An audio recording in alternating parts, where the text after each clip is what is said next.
Um dos textos que eu mais amo na Bíblia é Jeremias 9, 22 e 23, que diz: assim diz o Senhor, não se glorie o sábio na sua sabedoria, nem se glorie o forte na sua força, e não se glorie o rico nas suas riquezas, mas o que se gloriar, glorie-se nisso, em me entender e me conhecer. Que eu sou o Senhor, que faço beneficência, juízo e justiça na terra, porque dessas coisas me agrado, diz o Senhor. Então, conhecer a Deus e tornar Deus conhecido é a pulsação do que significa realmente ser humano, não é? É aquilo que nos define como Deus nos criou. Então, João Calvino, ele pergunta em seu catecismo qual é o principal objetivo da vida humana. E a resposta é conhecer a Deus. E isso é maravilhoso. Há vários motivos pelos quais nós podemos dizer que o conhecimento de Deus é central e é supremo na vida humana. Primeiro, conhecer Deus é o meu e o teu maior privilégio.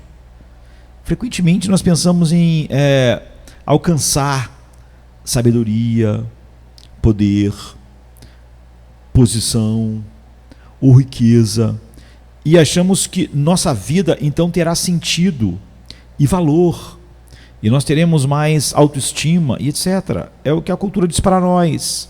Mas Deus declara que esses privilégios que nossa cultura diz que vai elevar nossa autoestima e fazer nós nos sentirmos melhor conosco mesmo e etc., não merecem de maneira nenhuma a nossa estima. O que ele diz, como a gente viu, mas aquele que se gloriar, glorie-se nisso, em me entender e em me conhecer. Muitas pessoas sábias, poderosas e ricas e influentes, no seu leito de morte, chegam à mesma conclusão que Salomão, talvez um dos homens mais poderosos que já teve na história e desfrutou de todas as coisas que o homem chama de algo glorioso. Ele diz em Eclesiastes 1,14: tenho visto todas as obras que são feitas sob o sol, e isso que tudo é vaidade e aflição de espírito. Então, pessoas que experimentam parte daquilo que Salomão experimentou chegam no fim com essa mesma visão. Tudo é vaidade e aflição de espírito. Elevar outras atividades acima de Deus em nossas vidas enche o nosso coração de mundanismo, o que, em vez de expandir, diminui a nossa alma e nos torna mesquinhos, não é? Nos torna dentro da definição de pecado, não é? Que é um homem virado para si mesmo, como Lutero definia, não é? Então, conhecer Deus, experimentar e nos alegrar no conhecimento de Deus, nisso nós recebemos a maior de todas as bênçãos, e Deus recebe a maior glória, porque nós fomos criados para o maior de todos os dons, que é conhecer Deus. E, em segundo lugar, conhecer Deus é o cerne da aliança e a essência da vida eterna. Quando nós falamos da aliança eterna, e quando falamos da vida eterna, conhecer Deus é a essência disso. A nossa idolatria, pecado e falsa adoração estão ligados exatamente à nossa ignorância a respeito de Deus. Então, Deus diz: eles não me conhecem, diz o Senhor. Não há verdade, nem misericórdia, nem conhecimento de Deus na terra. É o que está em Jeremias 9:3, Oséias 4:1. Essa é a definição da vida do homem.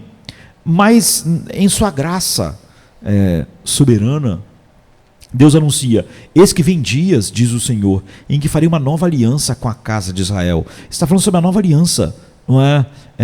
Jesus, na noite que foi traído, ele disse, pegou o pão e disse: esse é meu corpo que é partido por vós. Pegou o cálice, esse é o cálice da nova aliança. É isso que o texto está dizendo. Eis que vem dias, diz o Senhor, em que farei uma nova aliança com a casa de Israel, que trará a bênção do conhecimento de Deus. Esse é a bênção que a nova aliança traz essencialmente.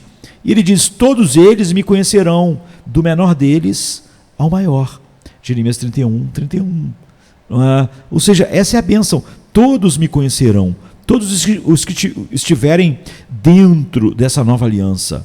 Tal conhecimento, então, vem do dom de um novo coração, porque é o que a nova aliança dá a nós, um novo coração. E ele diz: um coração para me conhecerem, para conhecerem que eu sou o Senhor, e eles serão o meu povo, e eu serei o seu Deus. Jeremias 24:7. Então, visto que o conhecimento de Deus é um dom da nova aliança, é um dom da aliança eterna, é um dom comprado com o sangue de Cristo, como está em Jeremias 32:40, Jesus então pode dizer para nós: e esta é a vida eterna, que te conheçam, o único Deus verdadeiro, e Jesus Cristo, a quem tens enviado. Em João 17:3, quando ele está fazendo a sua oração sacerdotal. Então, a tua comunhão eterna com Deus é baseada no verdadeiro conhecimento de Deus. Em terceiro lugar, conhecer a Deus é o motor, não é? É o que impulsiona, é o motor da santidade em nossas vidas. Quando nós abandonamos o conhecimento de Deus, os nossos corações se tornam, como Paulo descreveu, insensatos e viram escuridão, como é o coração de todo homem natural.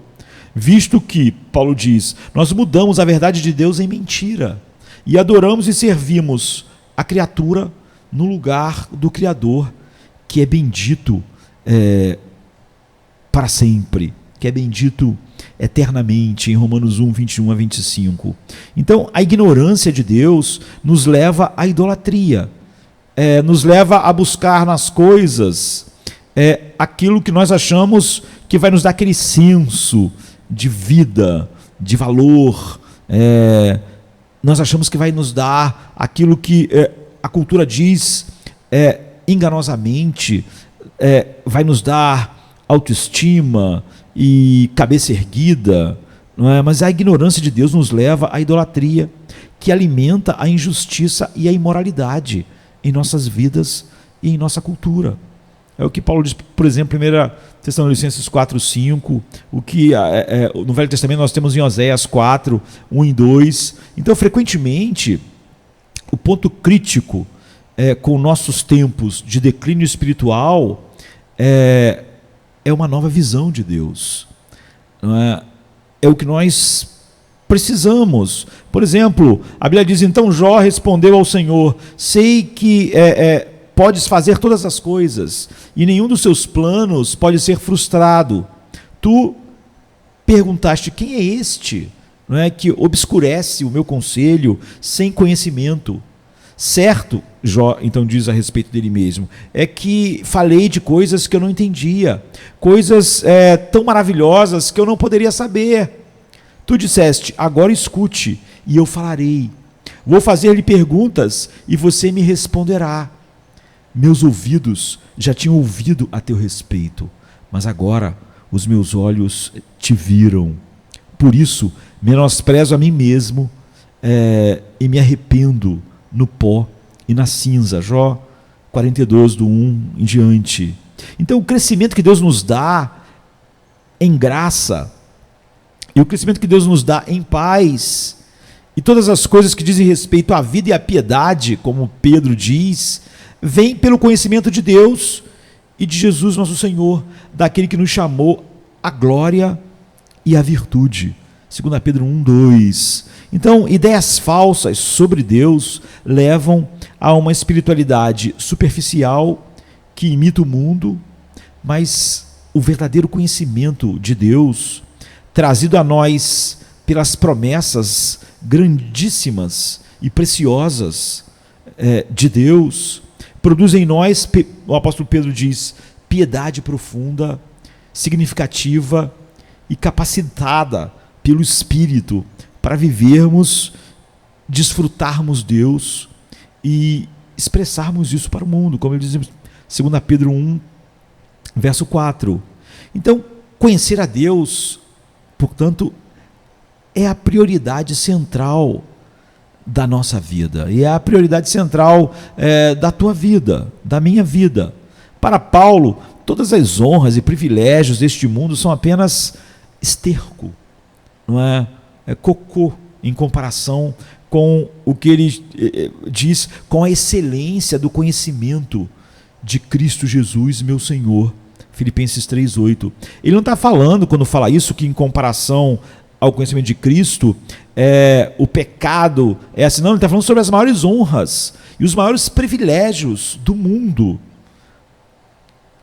É esterco em comparação com a excelência do conhecimento de Cristo. Então, nós buscamos o conhecimento de Deus, e por que nós perderíamos tempo buscando outras coisas? Então, nós buscamos e prosseguimos nessa busca, porque não basta nós conhecermos, esse conhecer gera em nós uma fome. Então, Osés diz que nós conhecemos e devemos prosseguir em conhecer o Senhor por toda a nossa vida. O conhecimento de Deus, então, é fundamental para nós, porque ele é fundamentalmente relacional. Nós o buscamos e buscando ele em nossas vidas, isso pode ser expressado de muitas maneiras, mas nós podemos mencionar algumas poucas para nós pensarmos hoje. Primeiro, nós devemos ser dependentes e receptivos a Deus, se estamos realmente sendo levados pelo Espírito a conhecer Deus e a buscar conhecê-lo. Nós não descobrimos o conhecimento de Deus, nós recebemos o conhecimento de Deus.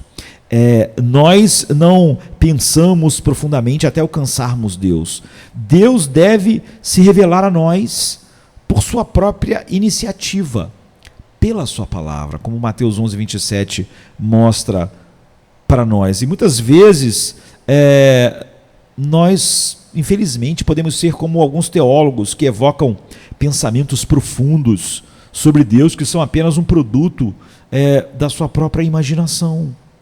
Não é? Isso não é conhecer Deus. Em vez disso, nós devemos receber o que Deus revelou sobre si mesmo em sua palavra e em sua palavra apenas, e com uma fé infantil. Em segundo lugar, nós devemos buscar conhecer o Senhor por meio do humilde arrependimento.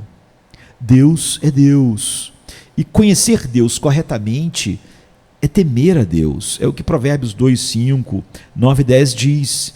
Esse é o princípio da sabedoria.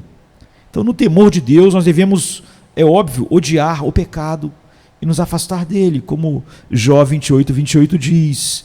E devemos nos voltar para ele em amor verdadeiro, em deleite no coração, como Deuteronômio 10, 12 vai dizer para nós.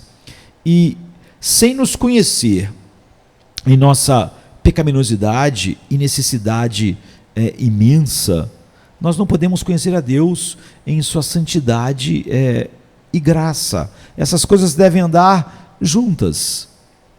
Em terceiro lugar, nós devemos buscar conhecer a Deus por meio de uma fé centrada somente em Cristo.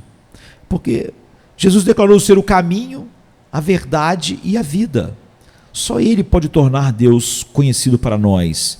E a vida que Ele nos dá é essa. A vida eterna é esta: conhecer a Ti como Deus Então, ele mesmo e ele somente torna conhecido o Deus invisível, como está em João 1,18, 14, 6 a 9. Então a fé não é simplesmente o ato inicial de se apoderar, não é? Que o Espírito Santo produz em nós e que leva ao ato inicial de se apoderar de Cristo no início da vida cristã. A verdadeira fé, ela continua centrada em Cristo por toda a vida, não é? Como está em Colossenses 2, Gálatas 2:20, que diz, portanto, assim como vocês receberam a Cristo Jesus, o Senhor, continuem a viver nele. E ele nos leva ao Pai para conhecermos o Pai. E isso Paulo diz em Colossenses 2,6, mas em Gálatas 2,20 ele diz, fui crucificado com Cristo, assim já não sou eu quem vive, mas Cristo vive em mim, e a vida que agora vivo na carne, vivo na fé do Filho de Deus, que me amou e se entregou por mim. Então esse conhecimento é centrado em Cristo, não é? Que é a perfeita revelação e expressão de Deus Pai. Em quarto lugar, nós devemos buscar conhecer a Deus por meio de uma vida que se deleita em agradar a Ele. Nós não somos salvos por nossa obediência e por nossas obras, mas somente pela graça. No entanto, essa graça, ela opera para nos tornar uma nova criação.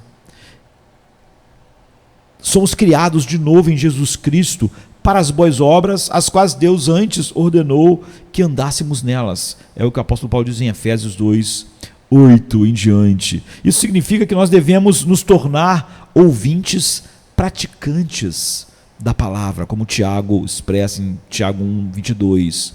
Então, o nosso conhecimento pessoal de Deus se aprofunda à medida que caminhamos com Ele em amor, e por causa desse amor, isso se derrama em obediência. Em quinto lugar, nós devemos buscar conhecer a Deus por meio do desejo santo.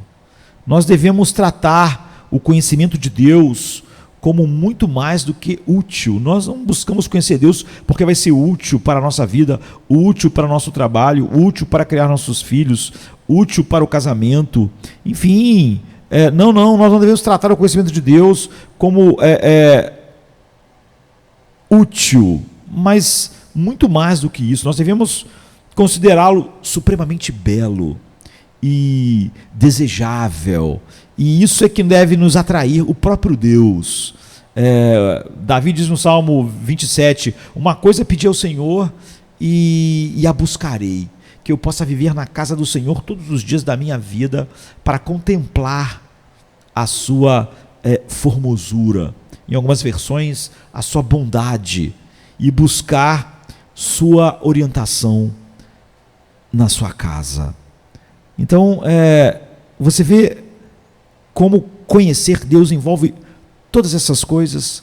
Jonathan Edwards considerava, ele dizia, uma visão direta das coisas gloriosas do Evangelho como sendo a mais doce alegria e delícia que ele já tinha experimentado. Ele disse, isso é a mais doce alegria e delícia que eu já experimentei em toda a minha vida.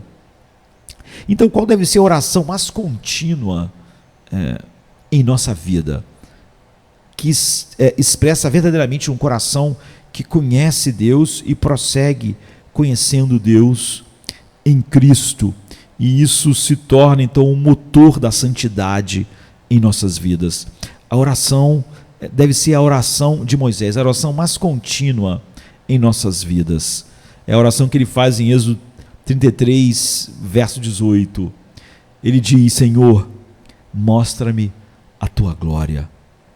Essa deve ser a nossa oração. Senhor, mostra-me a tua glória. Amém, querido.